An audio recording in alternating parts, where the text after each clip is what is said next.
majtama'a qaumun fi baitin min buyutillah yatluna kitaballah wa yatadarasunahu fima bainahum illa nazalat alaihimus sakinah wa ghasyiyatuhumur rahmah wa haffat bihimul malaikah wa dzakarahumullahu fiman indah. Tidaklah suatu kaum duduk di salah satu rumah Allah membaca ayat-ayat Allah dan sama-sama mempelajarinya kecuali turun kepada mereka as-sakinah, ketentraman dan kenyamanan. Wa ghasyiyatuhumur rahmah, dan mereka diliputi pula oleh rahmat, kasih sayang dari Allah Subhanahu wa taala. Wa haffat bihimul malaikah, dan mereka pun dikelilingi oleh para malaikat, karena malaikat suka majelis-majelis zikir dan ilmu. Wa dzakarahumullahu fiman indah, dan Allah akan banggakan sebut-sebut mereka di kalangan malaikat-malaikat yang ada di sisinya, di masyarakat atas. Mudah-mudahan kita termasuk yang sering disebut-sebut di sisi Allah di kalangan para malaikat, dan di akhir majelis ini mudah-mudahan kita pula mendapatkan seperti yang tersebut dalam hadis qudsi, qumu maghfuran lakum, silahkan berangkat meninggalkan majelis ini dalam keadaan diampuni dosa-dosa kalian.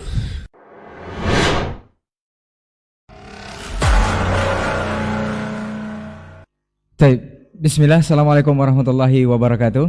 Waalaikumsalam. Innal hamdalillah nahmaduhu wa nasta'inu wa nastaghfiruh wa na'udzu billahi min shururi anfusina wa min sayyiati a'malina may yahdihillahu fala mudhillalah wa may yudlil fala hadiyalah. Asyhadu an la ilaha illallah wahdahu la syarikalah wa asyhadu anna Muhammadan abduhu wa rasuluh la nabiyya ba'dah, amma ba'd. 91,1 FM Radio Rabbani, merajut ilmu dan peradaban, generasi Rabbani dan pemirsa KMTV dimanapun anda berada. Alhamdulillah, senang sekali kita kembali berjumpa di program Pondasi Podcast Dakwah Islami untuk kesempatan pagi hari ini. Bersyukur kita kepada Allah Subhanahu wa taala. Selawat beserta salam kepada Nabi Muhammad SAW. Di kesempatan pagi hari ini kita sudah bersama guru kita Ustadz Dr. Dasman Yahya Ma'ali LCMA Hafizahullah Ta'ala. Kita akan membincangkan sebuah tema, yaitu berkah dengan syariah kafah. Ini seperti apa dan bagaimana, nanti kita akan berbagi atau menimba ilmu dari beliau selama lebih kurang 1 jam ke depan. Jadi untuk antum yang sedang menyimak di kesempatan pagi hari ini atau mendengarkan secara langsung di 91,1 FM, simak sampai tuntas atau sampai selesai, insya Allah akan mendapatkan manfaat. Tapi untuk tidak memperpanjang mukadimah, kita akan langsung saja sapa guru kita Ustadz Dr. Dasman Yahya Ma'ali LCMA Hafizahullah Ta'ala. Assalamualaikum Ustadz. Waalaikumsalam Kabar baik Ustadz? wabarakatuh. Alhamdulillah. Nahmaduhu wa nashkur. Kaifa halukum? Baik Ustadz, alhamdulillah. Kita akan membahas sebuah tema Ustadz, berkah dengan syariah kafah Ustadz. Mungkin pertanyaan awal atau mukadimah, sebagai mukadimah Ustadz, pertanyaannya singkat saja. Kita diminta oleh Allah Subhanahu wa taala masuk Islam ini secara kafah Ustadz, atau secara sempurna, secara keseluruhan. Padahal kita tahu bahwa Islam itu sendiri sudah sempurna Ustadz. Ini mohon penjelasannya, maksudnya seperti apa ini Ustadz? Nah, fadal. Masyaallah, tabarakallah. Syukran, barakallahu fiik. Assalamualaikum warahmatullahi wabarakatuh. Waalaikumsalam. Alhamdulillah dzil jalali wal ikram. صاحب الطول والإنعام أحمده سبحانه وتعالى على آلائه الجسام كما أشكره على نعمه العظام.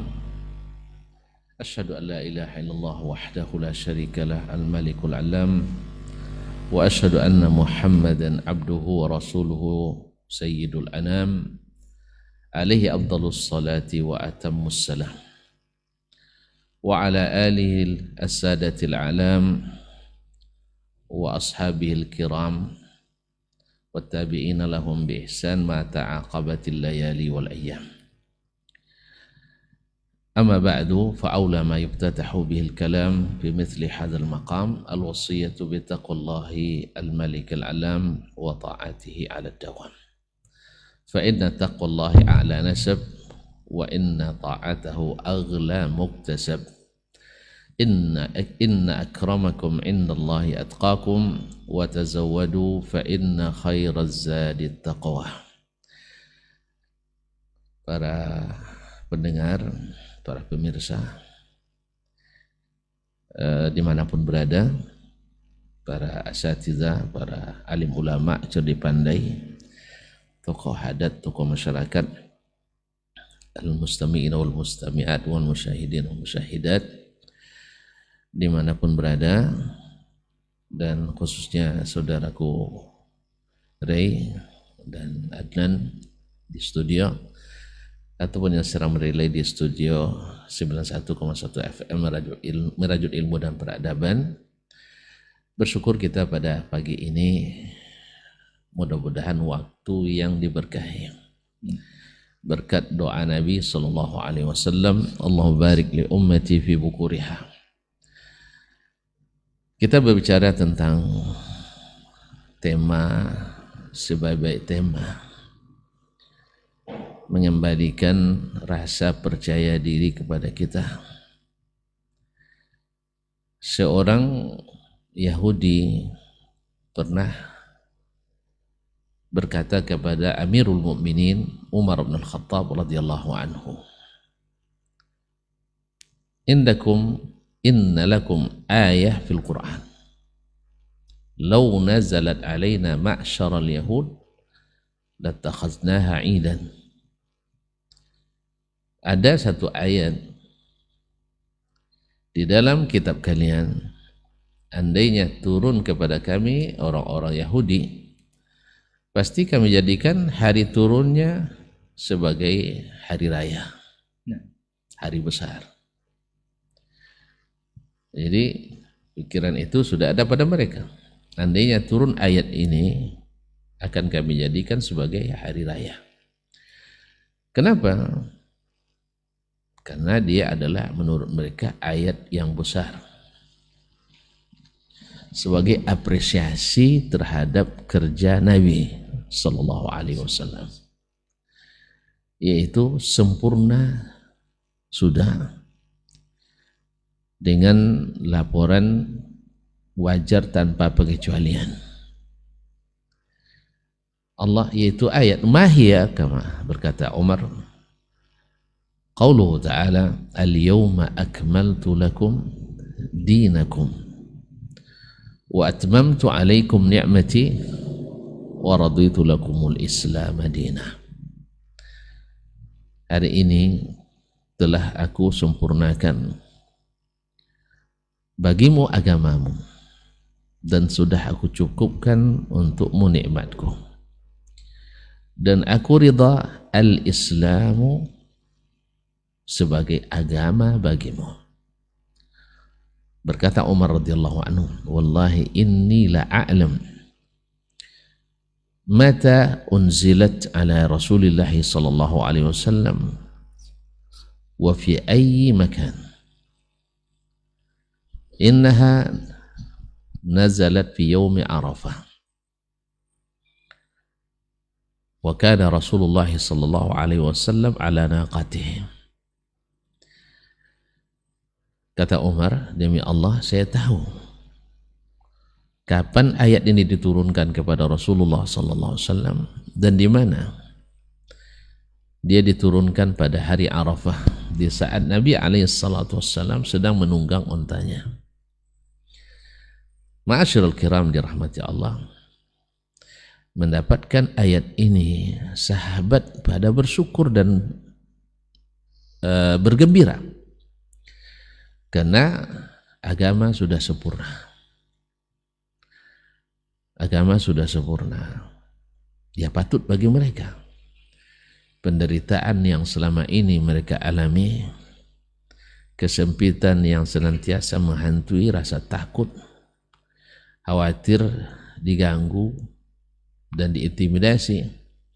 Alhamdulillah, seperti janji Allah Subhanahu wa taala, wal aqibatu littaqwa. Kesudahan yang baik itu adalah bagi ketakwaan. Dan Allah berjanji akan menolong para rasulnya.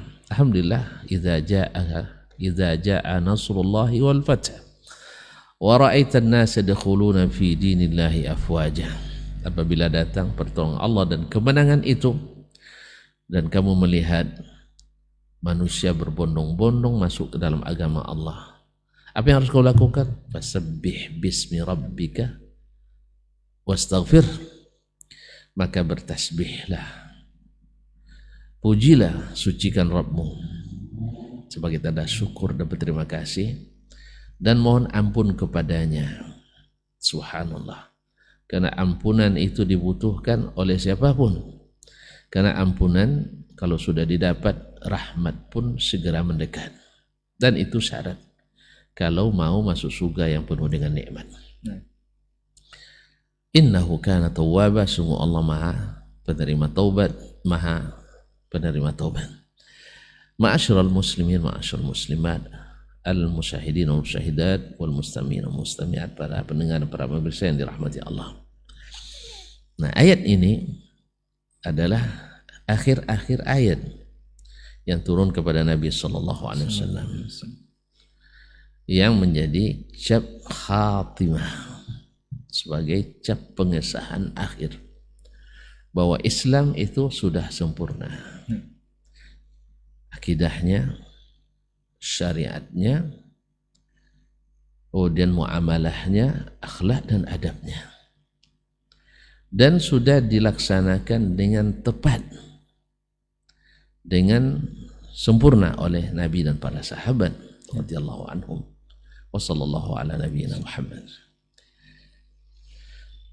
Sampai-sampai Abu Ayyub Al-Ansari radhiyallahu anhu dalam hadis riwayat Imam Al-Bukhari rahimahullah taala mengatakan, "Ma mata Rasulullah sallallahu alaihi wasallam atau ma tarakana Rasulullah sallallahu alaihi wasallam wa ma min ta'irin yatiru bi janayhihi fil sama' illa wa dallana fihi ala ilm alimahu wa man alimahu wa ajahilahu man jahilahu."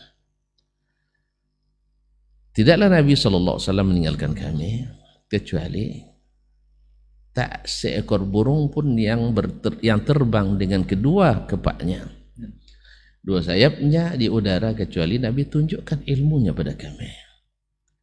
Ada yang tahu, ada yang tidak. Ada yang tahu, ada yang tidak. Berarti apapun yang dibutuhkan oleh umat, Nabi sudah ajarkan.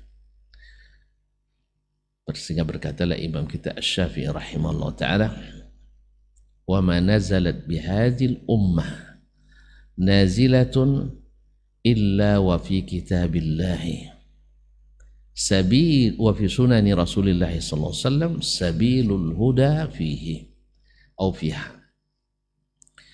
Tidaklah ada suatu masalah kontemporer pun yang ada. Kan kontemporer ini kan masa kekinian, artinya tak terjadi di zaman Nabi sallallahu alaihi wasallam, tetapi terjadi di zaman setelah Nabi sallallahu alaihi wasallam.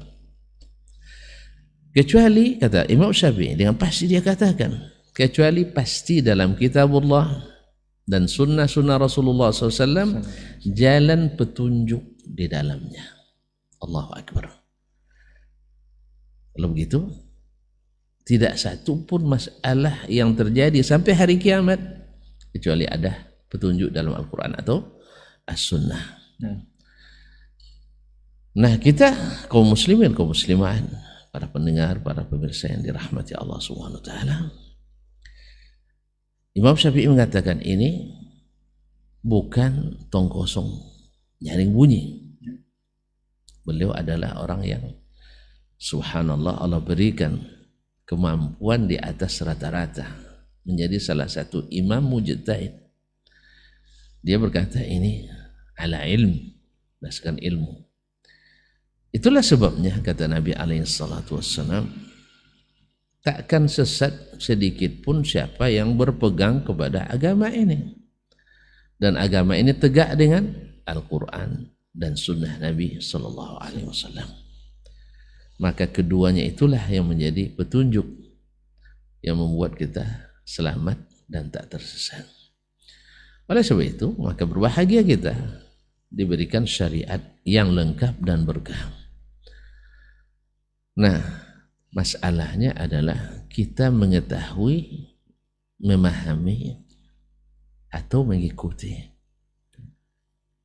Kita memang disuruh Allah SWT, ya ayyuhalladzina amanu udkhulu fis silmi kaffah. Hai orang-orang yang beriman, masuklah kalian ke dalam Islam secara kafah, yakni totalitas. Jangan tebang pilih, jangan ragu-ragu. Karena Islam ini datang dari Rabbmu. Al-haqqu min rabbik. Kebenaran itu dari Rabbmu. Tapi jangan berhenti di sini. Sebagian berhenti di ayat ini, kebenaran itu hanya dari Allah. Jadi kita nggak tahu kebenaran. Subhanallah. Allah masih menyambung kalimat itu dengan fala takunanna minal mumtarin wala takunanna minal mumtarin. Al-haqqu min rabbik fala takunanna minal mumtarin. Kebenaran itu dari Rabbmu. Artinya yang dia turunkan Al-Quran, yang dia turunkan dalam hadis-hadisnya, kemudian dipahamkan oleh para ulamanya yang merisi Nabi SAW, itu adalah dari Rabbmu. Dalil-dalil ini dari Rabbmu. Oleh sebab itu jangan sedikit pun ragu. Makanya subhanallah, kaum muslimin, kaum muslimat dirahmati Allah SWT, dengan datangnya syariat ini, dulu orang-orang jahiliyah itu penuh dengan kezaliman, lalu menebarlah keadilan yang tak pernah disaksikan oleh dunia sepanjang masa, seperti yang tercipta oleh Nabi, oleh syariat Islam ini. Dulu mereka serba kesulitan hidup, lalu Allah bukakan baginya seluruh sumber daya, didatangkan dari berbagai penjuru dunia, sehingga dulu mereka payah makan, sekarang Allah berikan keberkahan.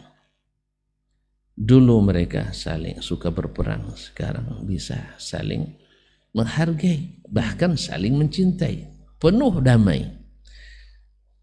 Jangankan pada sesama ahli iman, bahkan orang-orang di luar Islam pun, Yahudi nyaman di bawah pemerintahan Islam, sampai mereka membatalkan dan melanggar perjanjian. Maka agama ini, kalau kita lihat sendiri kaum muslimin, subhanallah, kita sebenarnya jadi pionir dalam toleransi. Sekarang sebagai muslim ini mau pilot project bagi toleransi beragama. Lihat misalnya, banyak contoh, tapi ini diantaranya. Ketika Huzaifah ibnul Yaman masuk Islam, ketika beliau dihalangi orang Quraisy, lalu mereka berikan kesempatan, dibolehkan untuk hijrah ke Madinah oleh orang Quraisy dengan syarat la tuqatilna ma Muhammad sallallahu alaihi wasallam, dengan syarat kamu jangan ikut membantu Muhammad memerangi kami. Allah, padahal Nabi sangat membutuhkan personil, apalagi seperti Huzaifah radhiyallahu anhu, Huzaifah bin Yaman. Ketika dia datang dan diterima Nabi sallallahu alaihi wasallam, terjadi peperangan dengan orang Quraisy, perang Uhud. Apa kata Huzaifah? Huzaifah datang ke Nabi sallallahu alaihi wasallam. Ya Rasulullah, kami sebelum hijrah ini sudah buat berjanji dengan orang Quraisy, orang musyrikin, musuh bebuyutan, bahwa kami tidak akan memerangi mereka bersamamu.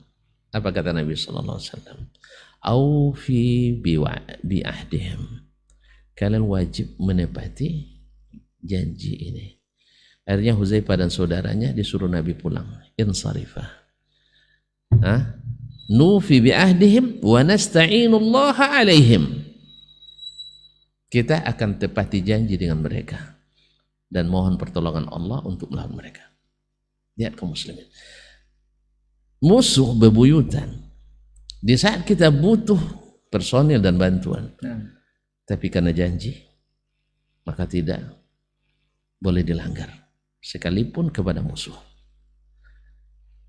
Mau tambah contoh lagi? Ini kurang toleran apa Ustaz ya? Ya, jadi sebenarnya kita lah yang menjadi pilot project bagi toleransi itu.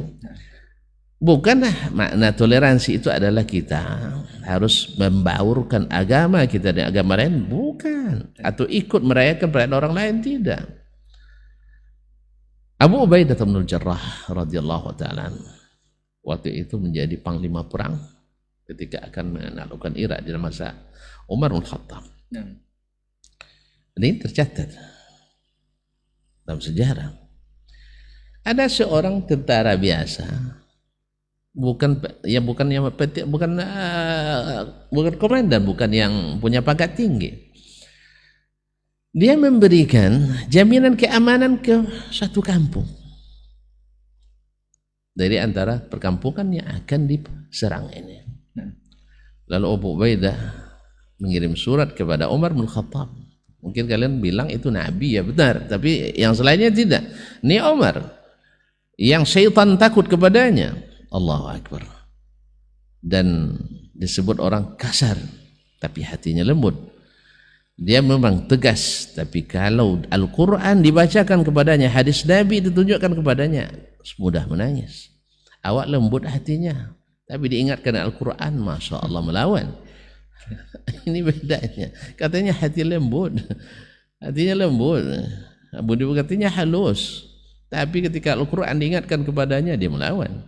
Umar memang dia tegas, tetapi bila dibacakan kepadanya ayat Al-Quran, dia menangis.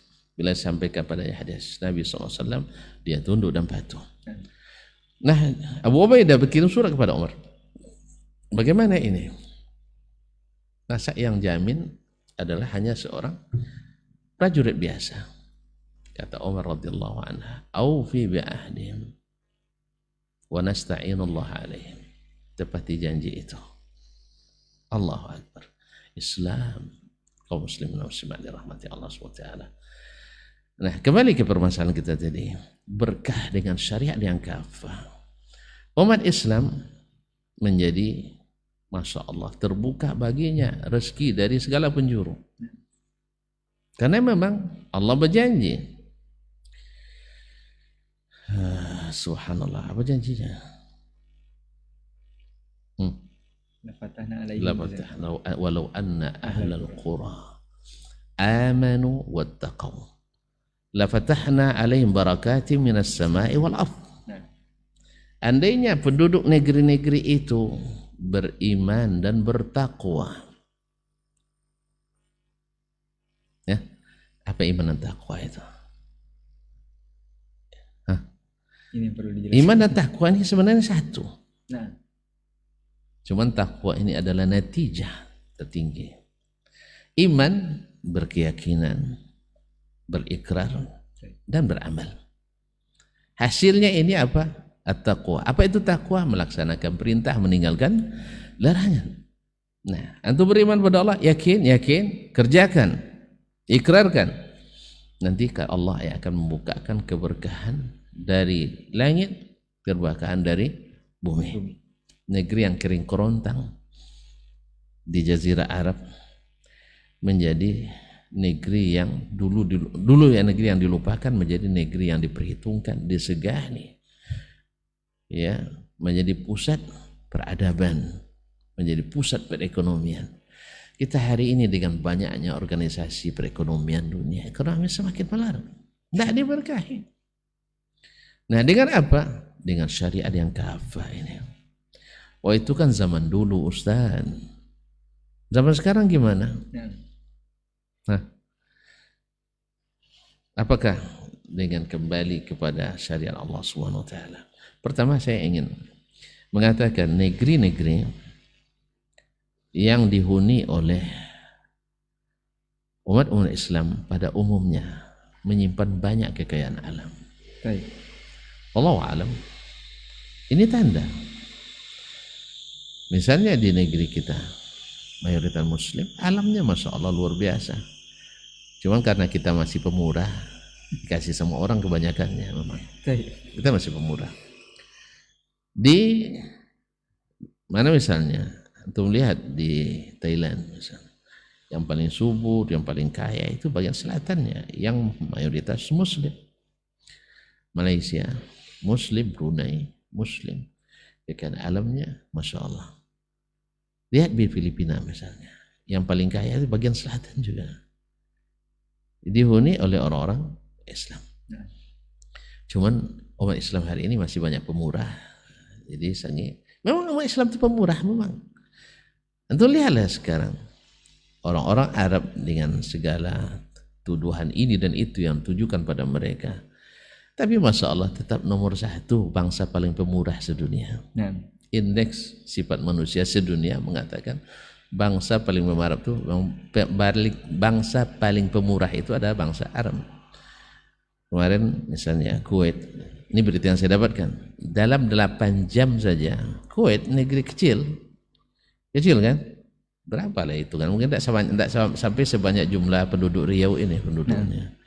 Dalam 8 jam dibuka donasi untuk bantuan gempa bumi di Turki dan Suriah, mereka bisa mengumpulkan lebih dari 1 triliun rupiah.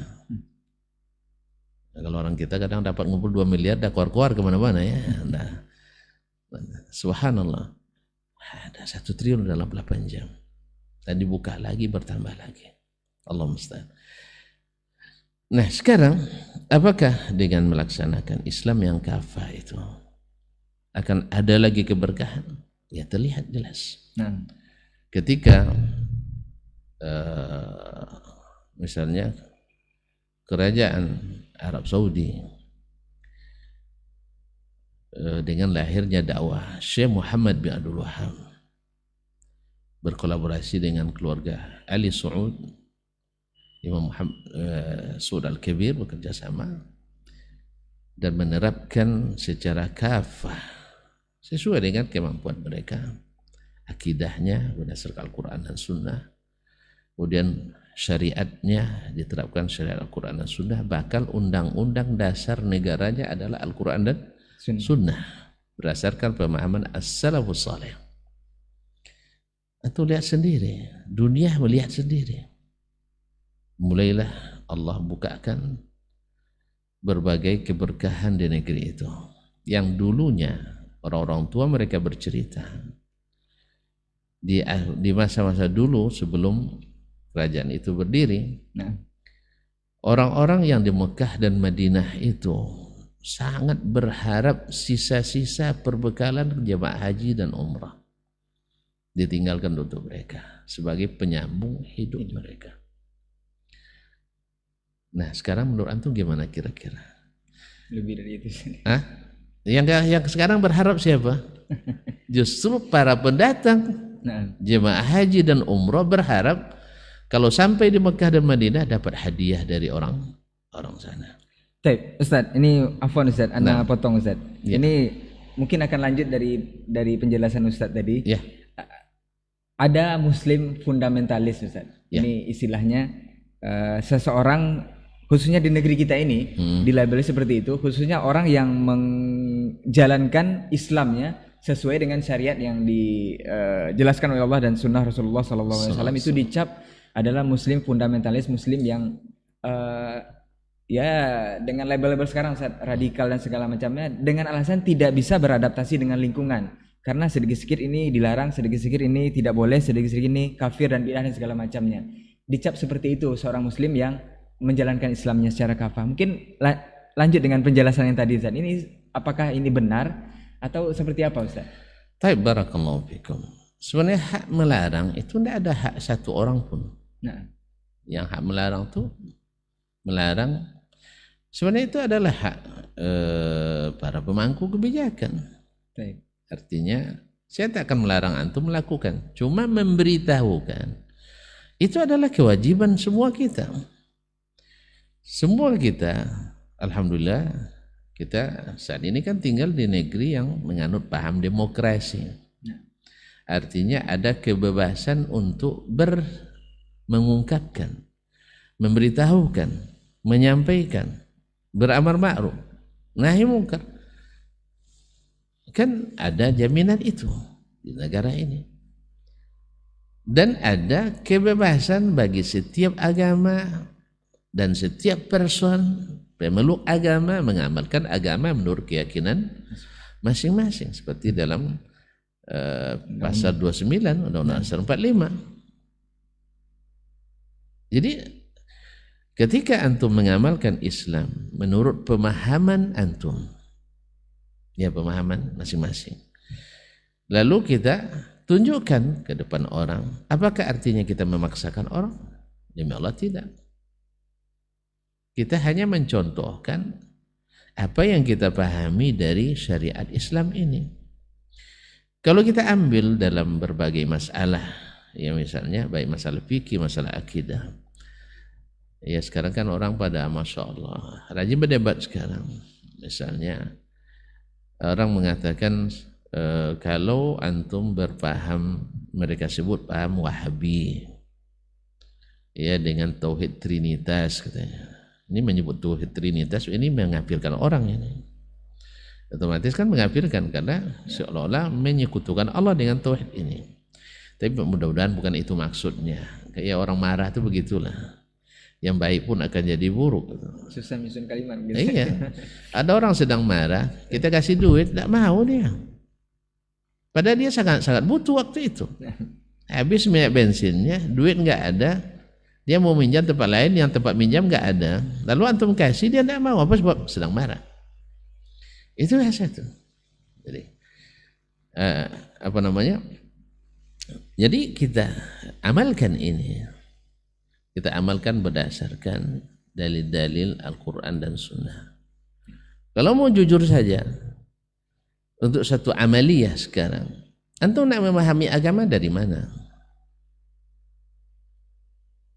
Dulu Ibnu Abi Duad mendebat Imam Ahmad rahimahullah, bahwasanya Al-Quran dan Sunnah saja tidak cukup, harus ikut logika di dalamnya.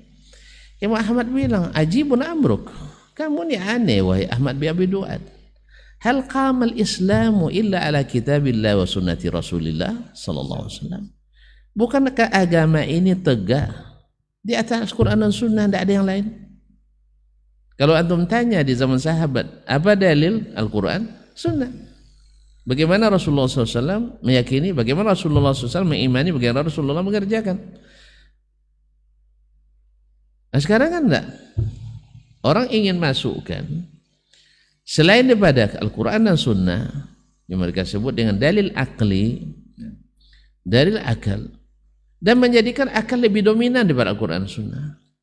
Mereka lupa bahwa sesatnya orang sesat di masa jahiliyah, ya, sesatnya orang sesat di masa jahiliyah karena apa?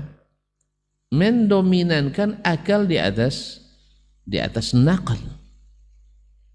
Nah sekarang tersesatnya orang sekarang, ya tersesatnya orang sesat sekarang juga karena mendahulukan akal daripada nas, daripada wahyu.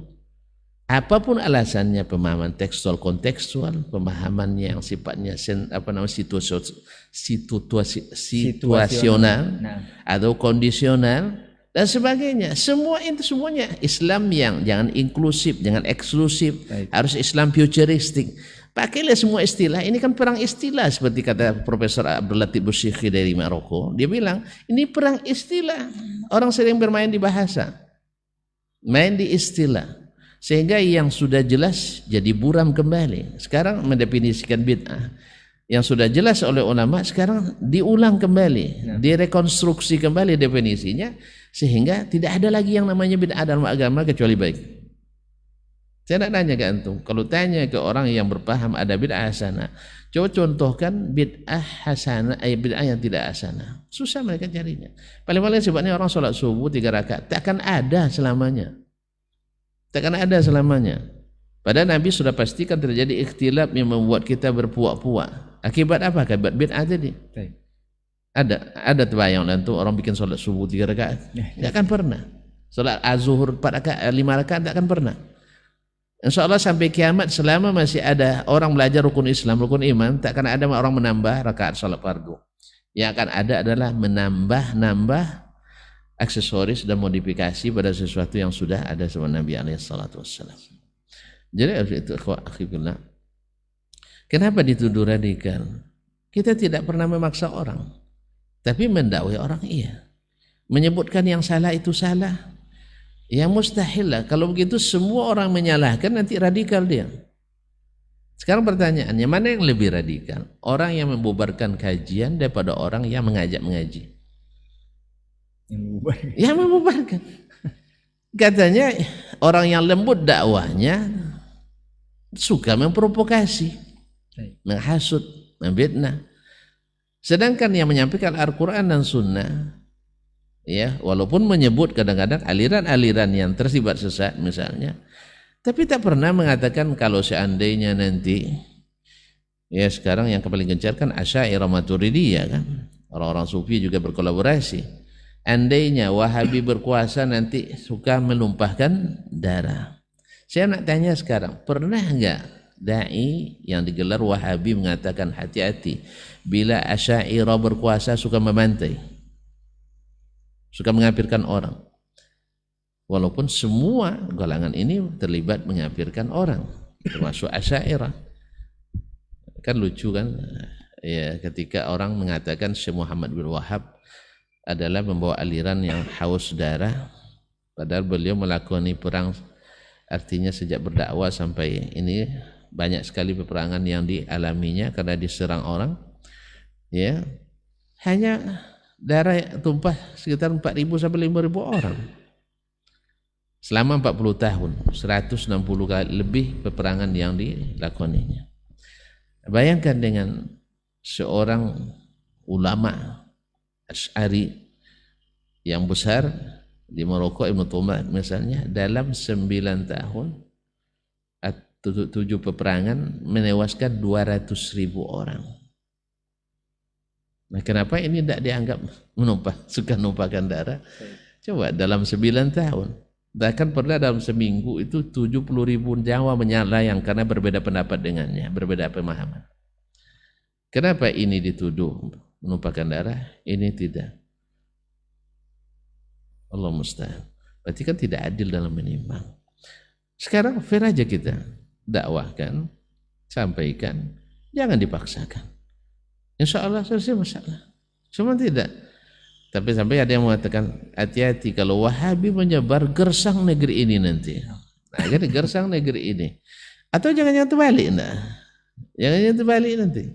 Justru banyaknya amalia-amalia yang menyentuh-nyentuh kesyirikan atau setidaknya bertolak belakang dengan apa yang Nabi ajarkan. Saya nak nanya ke antum. Ya, tentang masalah rame-rame ke kuburan misalnya. Nah, namanya istighatsah, namanya tawassul. Tolong datangkan dalil ke kita, diamalkan Nabi atau disuruh Nabi atau sahabat melakukannya diiyakan Nabi. Boleh. Ya ramai-ramai ya. Jadi perayaan pula sampai ribuan orang, puluhan ribu orang beramai-ramai ziarah ke kuburan dalam waktu-waktu yang tertentu. Nak istighatsah, nama apa silakan. Bawa. Kalau memang ada, alhamdulillah. Kalau tidak, ya tentu kita katakan ini tidak sunnah Nabi alaihi. Sunnah yang mana? Sunnahnya sunnah ada kata istighatsah Al-Quran. Tidak cukup, istighatsah memang ada. Tapi bukan itu maksudnya. Jadi kaum muslimin dan muslimat dirahmati Allah SWT, tunjukkan. Atau Nabi membolehkan tawassul dengan zat orang soleh yang sudah meninggal. Atau sahabat dibolehkan oleh Nabi, atau Nabi sendiri yang melakukannya. Mungkin akan dijawab Nabi tak akan pernah melakukannya, dia sebaik-baik manusia, ya kan? Ya, sebaik manusia, doanya mustajab. Nah, sahabat setelah Nabi meninggal, tolong datangkan Nabi dijadikan sarana tawassul oleh sahabat dalam hadis yang sahih, juga tidak akan ditemukan.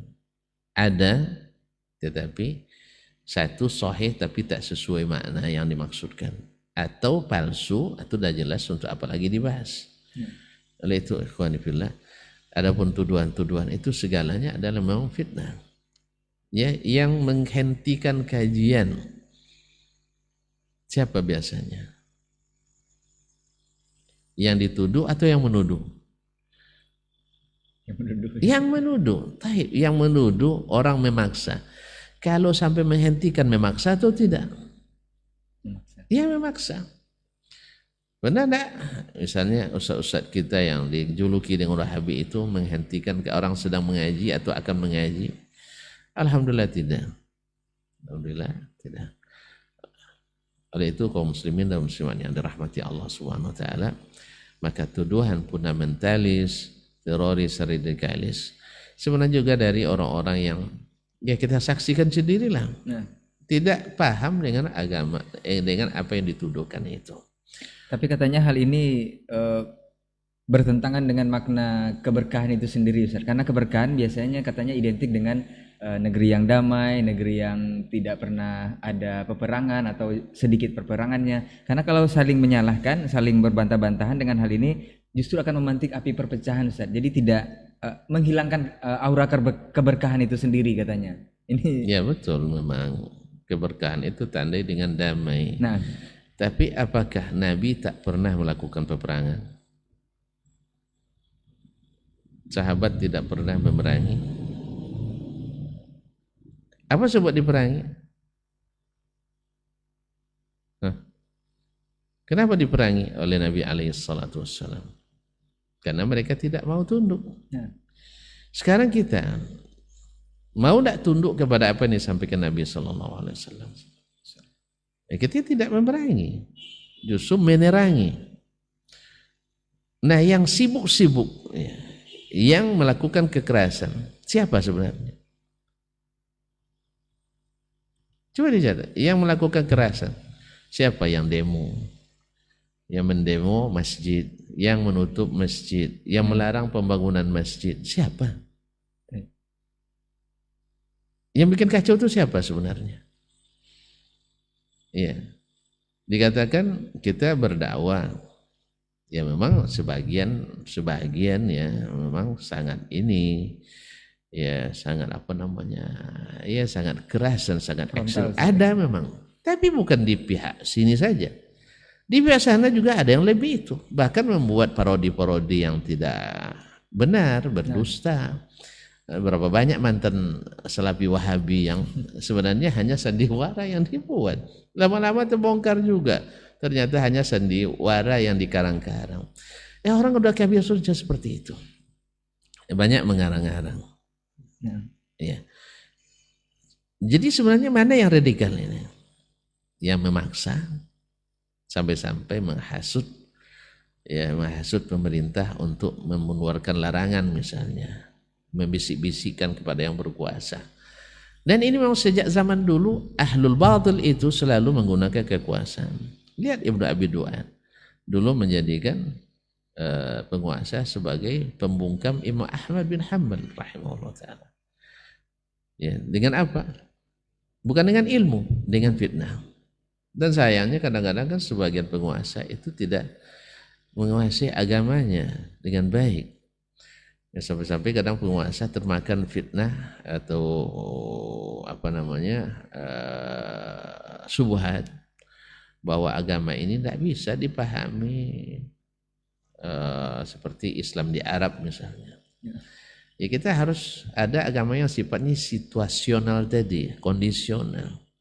Saya nak bertanya sekarang, mana yang lebih paham agama? Orang yang belajar sedikit. Ini berbeda konteks sunnah nih ya. Kan ada orang misalnya kita belajar as-sunnah ini dari S1 sampai S3. Alhamdulillah ya, dengan kurikulum dan silabus yang lebih padat. Tidak campur dengan yang lain-lain. Kecuali ilmu yang mendukungnya. Dengan orang yang belajar as-sunnah hadis 2 semester. Itu pun dengan makalah-makalah. Dengan dosen-dosen yang notabene juga bukan ahli di bidangnya. Ini sekarang nih Masya Allah. Saya lihat banyak di perguruan tinggi itu mengajar itu lebih banyak daripada sisi memberi kesempatan mengajar para dosen. Bukan pada sisi keahlian. Misalnya ada orang yang ngajar hadis, tidak pernah punyalah berlatar belakang hadis. Nanti apa hasilnya? Mungkin jadi ahli hadis nanti. Ini di tingkat S2, S3. Ya, orang yang tidak pernah belajar hadis secara akademis, ya serius. Misalnya dari jurusan filsafat S1, jurusan S2, misalnya humaniora S3, misalnya hubungan internasional, tiba-tiba diberi materi belajar fikih hadis misalnya. Apa yang akan terjadi ini? Akan terjadi. Lalu nanti datang dia dengan pikiran seperti itu. Hadis itu tidak boleh pahami secara tekstual saja. Itu Dr. Dasman tekstual pemahamannya itu. Saya nak nanya ke antum, saya yang belajar hadis 1 sampai S3 ya dengan muatan materi mutu boleh diadu nih. Mohon maaf. Artinya muatan materi ya di sini yang kita pelajari bandingkanlah dengan tempat-tempat lain, silahkan. Nah, bisa orang yang belajar hadis sambil bercampur-campur dengan yang lain itu lebih paham hadis daripada saya yang yang memang takhasus spesialis di situ. Makanya dalam sebuah seminar nasional, waktu itu saya sebagai keynote speakernya, ada anak cerdas, saya akui anak itu cerdas, dari salah satu universitas Islam terkemuka di negeri ini. Dia mengatakan, ternyata Pak Dokter, ulama-ulama tafsir, ulama-ulama hadis belum menafsirkan Al-Quran dan hadis secara komprehensif. Saya terkesima memang, ya terkesima saya mendengarnya. Anak masih S1 seperti ini sudah membuat statement yang tak berani dikatakan oleh orang-orang sekelas Al-Albani misalnya dalam hadis. Bahkan kalau kita ambil ulama sebelumnya sekelas Ibnu Hajar tak berani mengatakan itu kepada para pendahulunya. Ini orang yang belajar hadis, ya mungkin hafal arba'innya mungkin belum selesai. Nah, lalu dia katakan itu. Lalu saya tanyakan, kamu ini perkataan kamu atau perkataan orang lain? Ya, sebab kalau perkataan kamu saya nak tanya nanti. Tapi kalau perkataan orang lain, saya ingin tahu siapa yang mengatakan. Lalu diakui, ya pertama saya tanya, untuk tafsir, Anda sudah menamatkan berapa tafsir? Dengan guru saya bilang, bukan baca sendiri. Saya mulai dengan tafsir yang besar dulu. Tafsir Tabari dah tamat. Tentu gelengannya sangat kuat belum? Baik. Tafsir Al-Khazin sudah tamat juga belum. Tafsir Ibnu Katsir belum. Baik. Tafsir Al-Muyassar juga belum. Lalu di mana Anda tahu bahwa ulama tafsir belum menafsirkan Al-Quran secara komprehensif, belum lengkap? Padahal ada lebih dari 4.300 kitab tafsir yang pernah ditulis oleh para ulama. Dari mulai tafsir tahlili, tafsir maudhu'i, tafsir lugawi, dan bahkan tafsir isyari. Ditulis para ulama. Antum dah baca belum? Belum.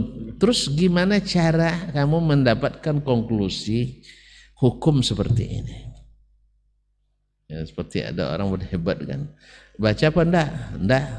Tapi saya paham katanya. Gimana paham tapi enggak baca? Ini paham katanya tapi enggak baca. Gimana caranya itu? Orang paham tapi enggak baca. Mengenai kesimpulan. Ketika ditanya seseorang apa namanya dhawabitnya, apa rambu-rambu yang digunakan oleh Syekh Muhammad Wahab dalam mengapirkan orang, paham enggak? Ada baca tapi lupa. Anda berada di pihak menyalahkan tapi lupa dengan dhawabit orang.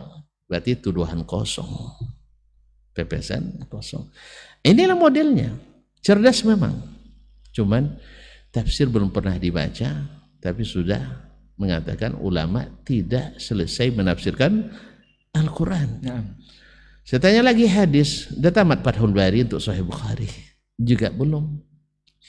Kalau begitu, ini statement tak patut kita katakan. Tak patut kita katakan. Lalu siapa yang mengatakannya? Dia sebut sebuah nama. Oh, sebuah nama. Ya kalau saya tidak salah, S1-nya filsafat, S2-nya jurusan humaniora, S3-nya jurusan hubungan internasional. Walaupun tamat luar negeri. Tidak ada kait mengait dengan ilmu tafsir dan ilmu hadis. Terus di mana dia dapat? Mungkin tercecer, terselip dalam pernyataan orientalis. Akhirnya sesuai dengan pikirannya. Dilihatnya kondisi umat Islam di lapangan, memang mereka tidak mengerjakan Islam secara kafah. Antum sekarang jangan marah kalau ada sebagian tokoh kita mengatakan, saya lihat Islam di barat tapi melihat umat Islam di timur. Umat Islam di timur ramai, Mungkin maksudnya Indonesia juga barangkali ya, karena paling ramai di tempat kita di Indonesia. Tapi Islam itu saya temukan di Barat katanya, walaupun saya tidak setuju. Karena mereka dari sisi akhlak. Makanya antum kalau jadi dai memang harus, ya kalau tidak punya ilmu banyak ya minimal akhlaknya harus, ya kalau tidak pun memuaskan tapi jangan terlalu mengecewakan lah. Ya, rajinlah senyum, ya rajin berbaik sangka, jangan suka berbantah, itu penting. Ya, jangan bermuka masam terus. Marah boleh marah tapi harus adil. Tetap dalam keadaan koridor hak, dalam keadaan suka atau tidak suka. Ini kawan sendiri sudah berpuluh tahun bersama, tiba-tiba satu kali dia tidak menunaikan apa yang kau inginkan. Antum lalu mengeluarkan statement ini tidak jelas manhajnya. Gimana? Ya sudah bertahun-tahun ya bergelimang saling mendukung, saling bersama dalam mendakwakan sunnah ini. Tiba-tiba karena satu masalah kecil yang sebenarnya bisa diselesaikan dengan mudah, mungkin bisa saja di kepengurusan di yayasan misalnya. Antum nak jadi ketua, dia tidak turun-turun jadi ketua misalnya. Lalu gara-gara itu antum membuat fitnah. Dia tidak jelas manhajnya. Supaya apa? Supaya menimbulkan kekecauan dalam dakwah. Ini syaitan. Maksudnya yang bisikan ini syaitan. Kenapa mudah sekali kita ditundukkan oleh itu? Makanya akhlak itu bagus untuk dikedepankan, karena Nabi SAW di situ banyak menangnya dari musuh-musuhnya. Ya masuk Islam orang karena melihat ya tidak seperti yang ini. Ini yang takutnya kita difitnah, kita radikal, ya. Pas dilihatnya memang kawan sendiri pun jadi akhirnya membuat image tidak baik terhadap dakwah ini. Oleh itu makanya akhlak penting. Maka dia maksudkan itu akhlaknya.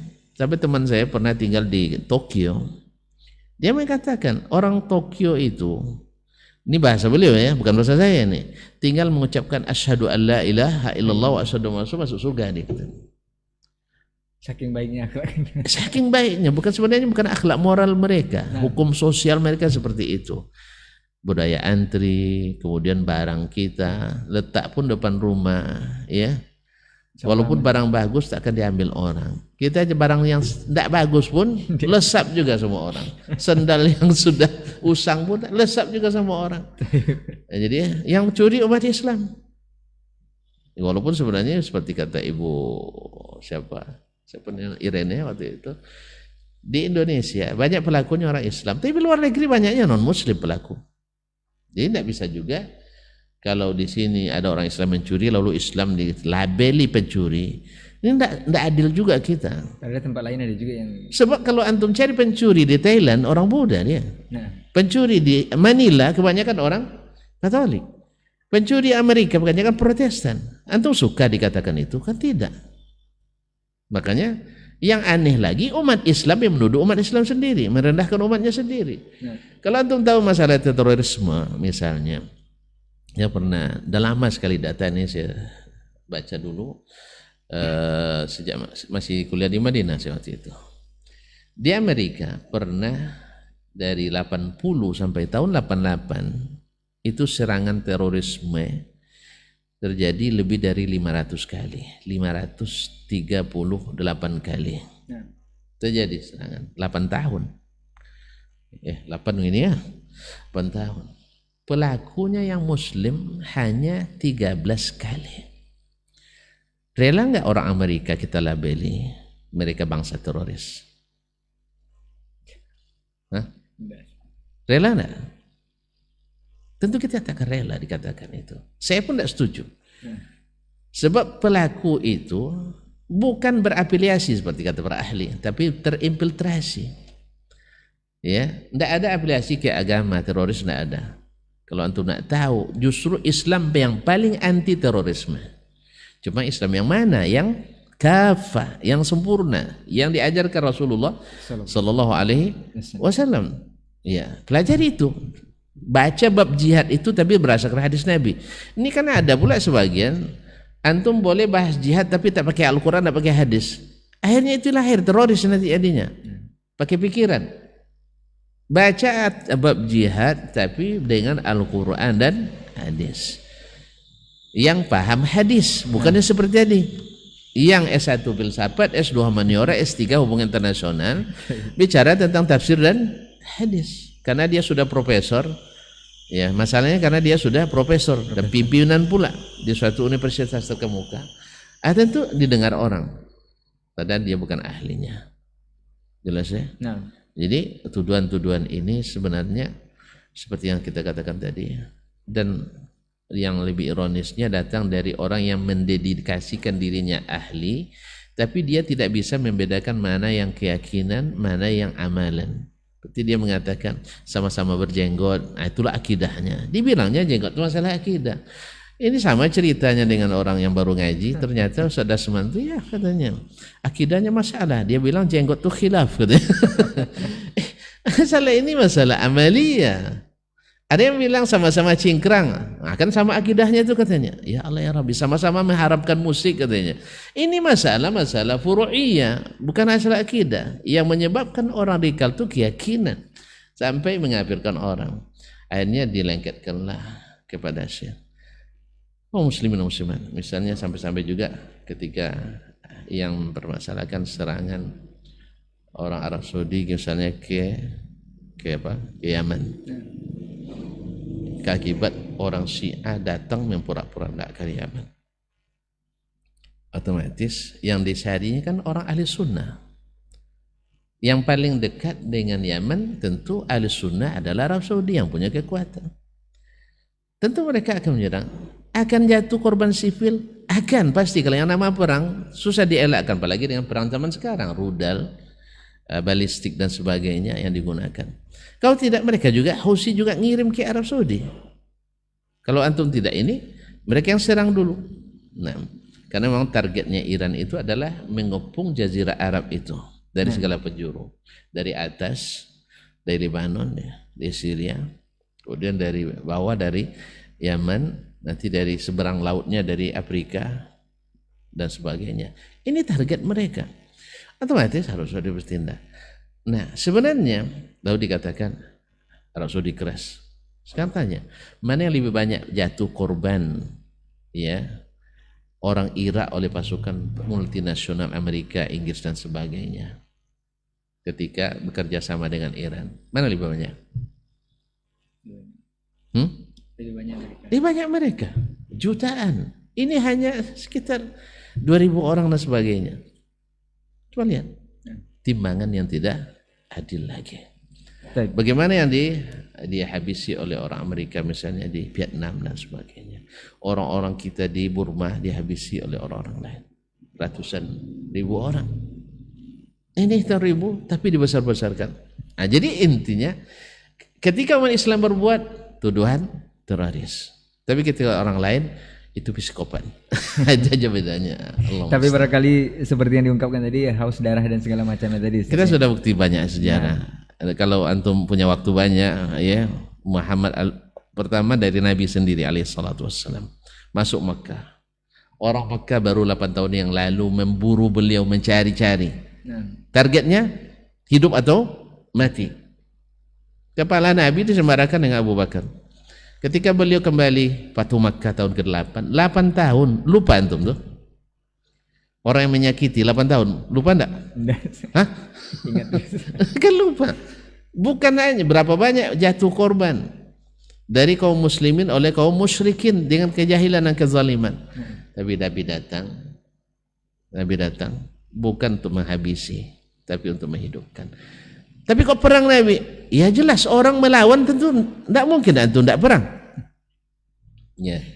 Ya orang melawan, hak kita diambil dengan paksa, tentu itu. Nah, Abu Nabi SAW izabu antum mutlaqa.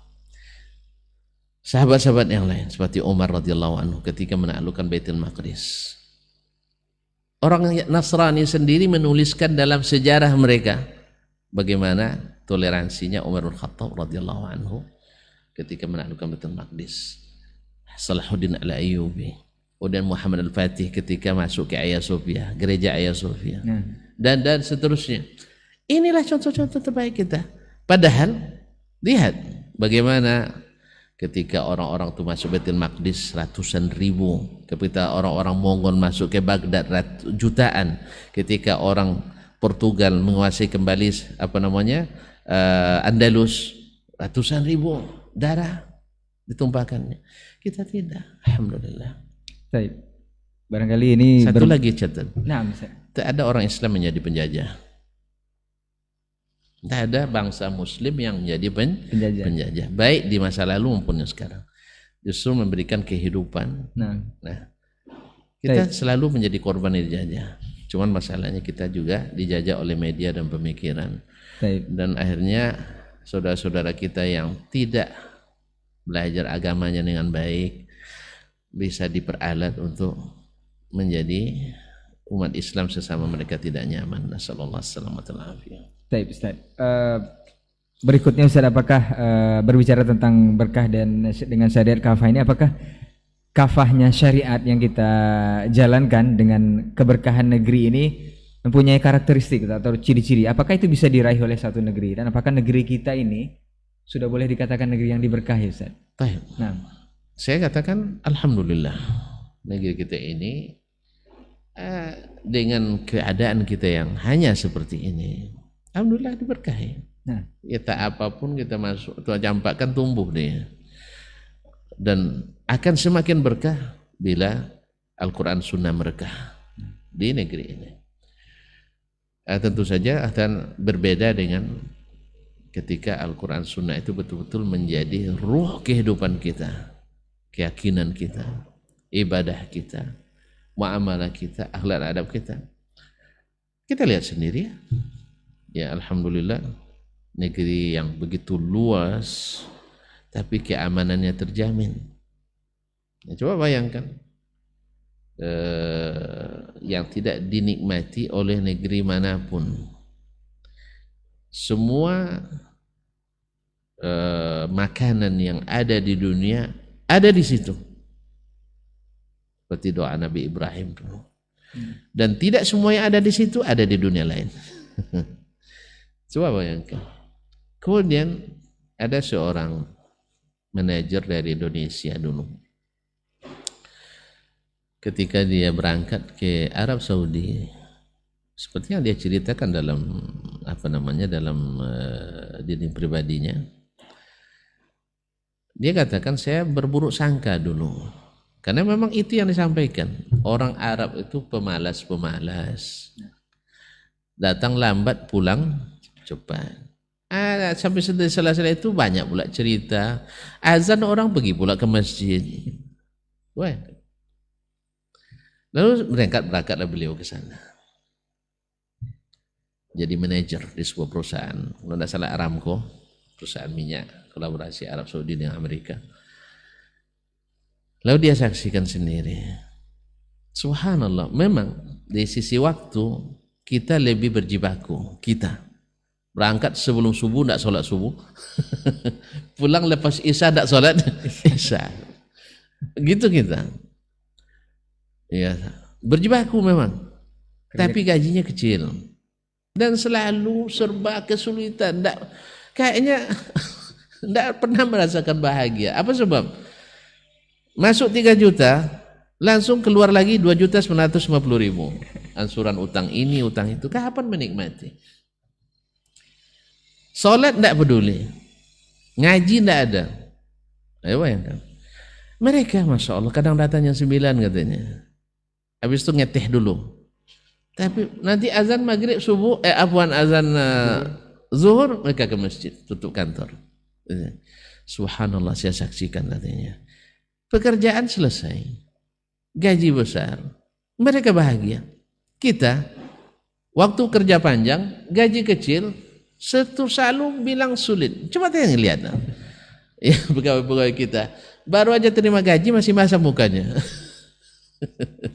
Cuma numpang lewat. Iya, tapi mereka subhanallah.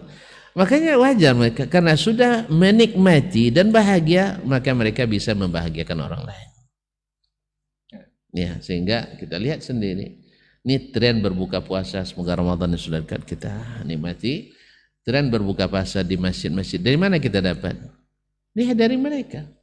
Jemaah-jemaah kita pergi umroh Ramadan, Masya Allah. Ada yang tak mengeluarkan serial pun untuk makan selama bulan selama berumrah ke sana, asal sesuai makanannya. Nak makan ada di pelataran, nak ada nasi. Nak makanan roti ada di dalam ada. Pokoknya antum asal mau aja ke masjid, tidak perlu belanja. Misalnya, kecuali antum punya selera khusus. Di mana kita dapatkan? Itu mereka charter tempat itu sebulan penuh itu, sebulan penuh. Dosen juga kayak kita. Coba antum, mungkin tidak dosen seperti saya melakukan itu sebulan penuh? Hah? Tidak mungkin. Dapat sekali sehari dalam Ramadan itu mungkin dah hebat kita. Ini rata-rata mereka begitu. Apa sebab? Mereka sudah bahagia sehingga mau berbagi bahagia. Saya punya kaidah, orang tak pernah bahagia takkan pernah membahagiakan orang. Walaupun duitnya banyak, walaupun pangkatnya tinggi, walaupun prestasinya hebat, dia belum menikmati bahagianya. Tidak mungkin membahagiakan orang. Kalau orang seperti ini, jangan dekat-dekat dengannya, antum ketularan susah hidupnya. Masyaallah. Nah, jadi nampak keberkahan itu kaum muslimin dan muslimat dirahmati Allah. Jadi ketika orang semua merasa bahagia, keamanan pun, karena mereka semuanya berbagi bahagia. Walaupun tentu saja tidak seperti bahagia di surga, yang apa namanya, yang orang-orang yang berbuat buruk itu tetap ada. Tapi seburuk-buruknya tentu mungkin barangkali juga di antara ada lebih baik mereka daripada kita. Sebagai contoh, ini contoh ya. Tapi jangan ditiru dah.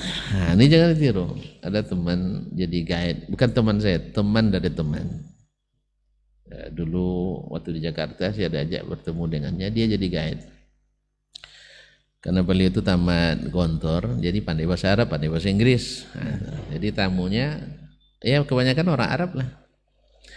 Di antara yang diceritakan waktu itu yang paling aneh yang dia dapatkan, preman-preman Arab itu walaupun datang ke sini bikin dosa, dia bikin maksiat katanya, bawa perempuan kan, karena kita siapkan. Di sana kan tidak ada disiapkan, di sini disiapkan.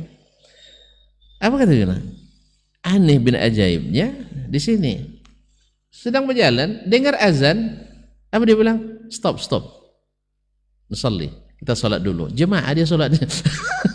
Bahkan mohon maaf ya, yang perempuan pezina pun itu dipaksanya ikut sholat. Di Indonesia kan ada mukena di masjid kata. Nah, sholat itu. Jadi sejahat-jahatnya, sepreman-premannya pada umumnya masih sholat gitu. Kita ustadznya jadi kadang tidak peduli, tidak peduli sholat itu. Itu ada bedanya juga. Sopir-sopir taksinya mereka, ya sopir taksi pada umumnya rata-rata mereka banyak yang hafal Quran, ya hafal Quran. Awak sudah jadi pakar tafsir, juz 30 kadang tidak lancar gitu. Itu masalahnya. Mereka dengan penduduk yang tak sebanyak kita punya hafiz 100.000 lebih.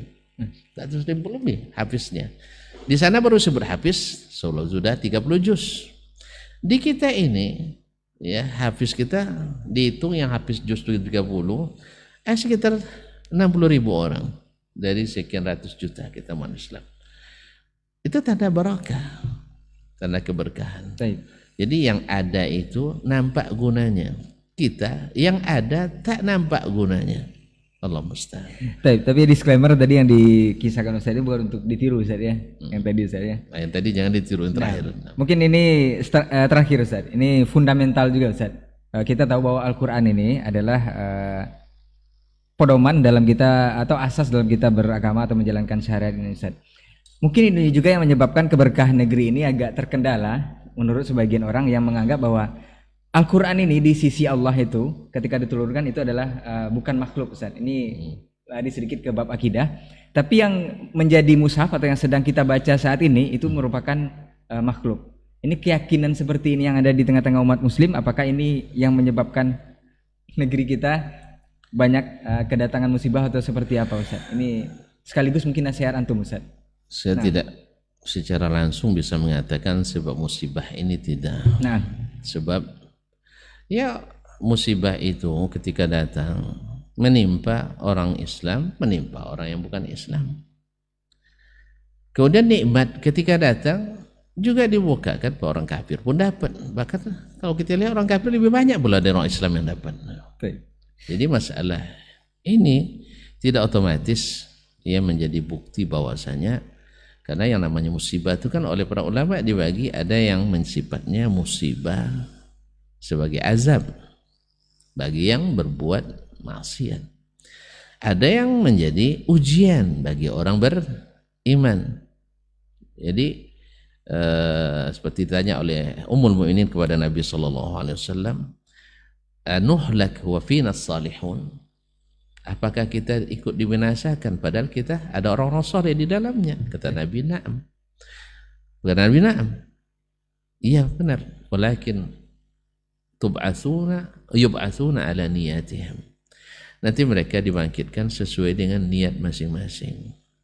Orang Islam niatnya lillah, Allah bangkitkan dalam keadaan beriman. Ya. Orang kafir karena dia tidak beriman pada Allah, nanti dia dibangkitkan dalam keadaan kafir. Nah, berkaitan dengan masalah Al-Quran itu makhluk atau bukan. Ini ketika Allah katakan tidak makhluk, sampai di sini jadi makhluk. Ini dari mana dapatnya? Saya nak tanya, dari mana dapatnya? Ini kan masalah gaib ini. Nah, Ada penelitian. Ada penelitian. Tidak ada. Semuanya hanya perkiraan. Perkiraan antum dan perkiraan saya kita adu. Ya. Apakah mungkin antum mengatakan Allah punya sifat kalam, lalu dia tidak berbicara? Berarti dia ciptakan kalam, itulah yang diturunkan. Sekarang saya nak bertanya, Allah bersifat ilmu apa tidak? Taib, ilmu Allah makhluk atau bukan? Hah? Kalau ilmu Allah bukan makhluk, berarti berkata Allah juga bukan makhluk. Kan begitu? Allah kuasa. Taib, kuasa Allah makhluk apa bukan? Ya bukan, dia sifatnya. Oleh sebab itu maka dia tidak makhluk juga. Demikian juga di Al-Quranul Karim, dia kalamullah. Ini tidak ada pernah khilaf dulu, kecuali ketika antum sudah mendominasikan akal terhadap wahyu. Nah, penelitian tidak ada yang meneliti sampai ke langit, itu kan nggak ada. Tapi yang sampai ke langit membacakan kepada kita bahwa itu adalah kalamullah. Wa in ahadum minal musyrikin istajaraka fa'ajirhu hatta yasma'a kalam Allah.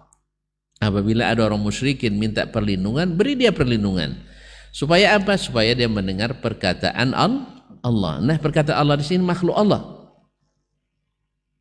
Bukan yang dengan Al-Qur'anul Karim. Oleh itu kaum muslimin dan muslimat yang rahmati Allah SWT, ini juga wallahu alam sumber dari petaka umat berselisih, sehingga sampai seorang imam seperti Imam Ahmad menjadi korbannya. Sebagian mengatakan, oh ini jangan perselisihkan lagi. Bukan ya Syekh, antum menisbatkan kalau dia Al-Quran kalamullah, antum akan lebih ta'zim dibanding dengan yang tidak. Kan ada seorang dosen yang mengatakan ketika orang Islam, orang luar negeri, waktu itu tentara Inggris di Irak menginjak Al-Quran di Masjid Basrah, kan demo orang se-Indonesia, se-dunia waktu itu umat Islam. Masuklah dosen ini ke ruangan mahasiswa Islam semuanya di perguruan tinggi Islam. Dia tamat Belanda nih, masya Allah, atau tamat luar negeri lah. Pokoknya bukan di negeri Islam belajar Islamnya, tapi belajar Islam pada orang non Muslim. Inilah hasilnya. Dia katakan orang Islam ini benar-benar lebay gitu ya. Ya Al-Quran diinjak orang kok sampai demo ke sana kemari. Ini perlu pencerahan ini. Nah, Al-Quran yang ada sama kita ini kan kertas, media saja. Yang aslinya ada di Lauhul Mahfuz. Jelas? Ada di antara yang hadir mahasiswa baru itu, maba pula kan, yang berani dan tahu gitu. Dia maju ke depan. Ada diktat Pak dosen, Pak, boleh saya pinjam diktat? Oh ya silakan. Boleh saya baca bolak-balik. Bagus sekali nih Pak katanya. Bagus sekali. Iya, ini sudah siapkan sejak 5 tahun yang lalu. Saya perbaiki terus. Akhirnya diludahi sama anak ini, kemudian diempas ke lantai, diinjak-injak. Marah nggak dosen? Kenapa marah? Saya tidak injak kepala bapak katanya. Ilmu bapak itu ada di kepala bapak. Ini kan media saja. Hah? Akhirnya dia nak mukul anak itu, ternyata anak pandai pula berdiri diri kan. Akhirnya keluar dosennya bawa malu. Dia mempermalukan dirinya sendiri. Ini akibat salah satu dari keyakinan tadi. Dia tidak meyakini sebagai kalamullah ini hanya media saja yang diciptakan Allah SWT. Kertasnya pabrik yang dimiliki orang-orang non-muslim pula kertasnya kan. Jadi dia tidak meyakini itu sebagai kalamullah. Ya, maka kita katakan bahwa Al-Quran kalamullah, diam, selesai masalah. Karena memang Al-Quran, hadis mengatakan itu. Ketika kita mulai membahas perkataan saya, lafzi, Al-Quran dan sebagainya, ini kaum lafzi ya. Ini mengundang perdebatan yang tidak berkesudahan. Nah, antum suka berdebat atau suka berbuat? Masalahnya zaman kita yang hebat tuh yang pandai berdebat. Setelah kalah debat pun klaim menang juga. Ya, keteter tidak bisa menjawab pertanyaan, tapi tetap juga akan mengatakan dia yang menang. Apa sebab? Karena yang dicari bukan kebenaran tapi pembenaran. Nasallallahu alaihi wasallam. Jazakallah khairan Ustaz untuk diskusi dan perbincangan kita di pagi hari ini. Alhamdulillah apa yang sudah disampaikan nanti bisa kita aplikasikan dan bisa kita pahami bersama bahwa berkahnya negeri ini dengan syariat yang kafah, tidak tebang pilih Ustaz ya. Lakukan dengan sempurna sesuai yang sudah dijabarkan oleh Rasulullah SAW. Jazakumullah khairan untuk waktu dan kesempatan dan juga ilmunya. Afwan untuk semua salah kata kita bicara. Insyaallah di kesempatan lain kita akan bersama dengan tema yang berbeda. Kita tutup dengan doa kafaratul majlis. Subhanakallahumma wa bihamdika asyhadu an la ilaha illa anta astaghfiruka wa atubu ilaik. Wassalamualaikum warahmatullahi wabarakatuh. Di para sahabat itu, kaum muslimin, yang terbayang bagi mereka itu adalah infak, yang terbayang bagi mereka adalah sebuah kebahagiaan, keselamatan di akhirat yang kekal dan abadi di sisi Allah tabaraka wa taala. Semua kita boleh klaim sekarang. Kamu cinta Nabi? Cinta Ustaz. Cinta Nabi? Cinta Ustaz. Termasuk saya. Cinta Nabi? Cinta. Kapan tahunya? Besok di akhirat. Maka apa kata Nabi sallallahu alaihi wasallam? Amalur rajuli biyadihi. Penghasilan yang terbaik adalah pekerjaan yang dilakukan oleh seseorang dengan tangannya sendiri. Wa kullu bai'in mabrur, dan setiap jual beli yang mabrur. Ini aktivitas ini membantu saya di akhirat atau akan menyulitkan saya di akhirat? Kalau seandainya perbuatan itu ternyata akan menyulitkan kita di akhirat kelak, tinggalkan perbuatan itu.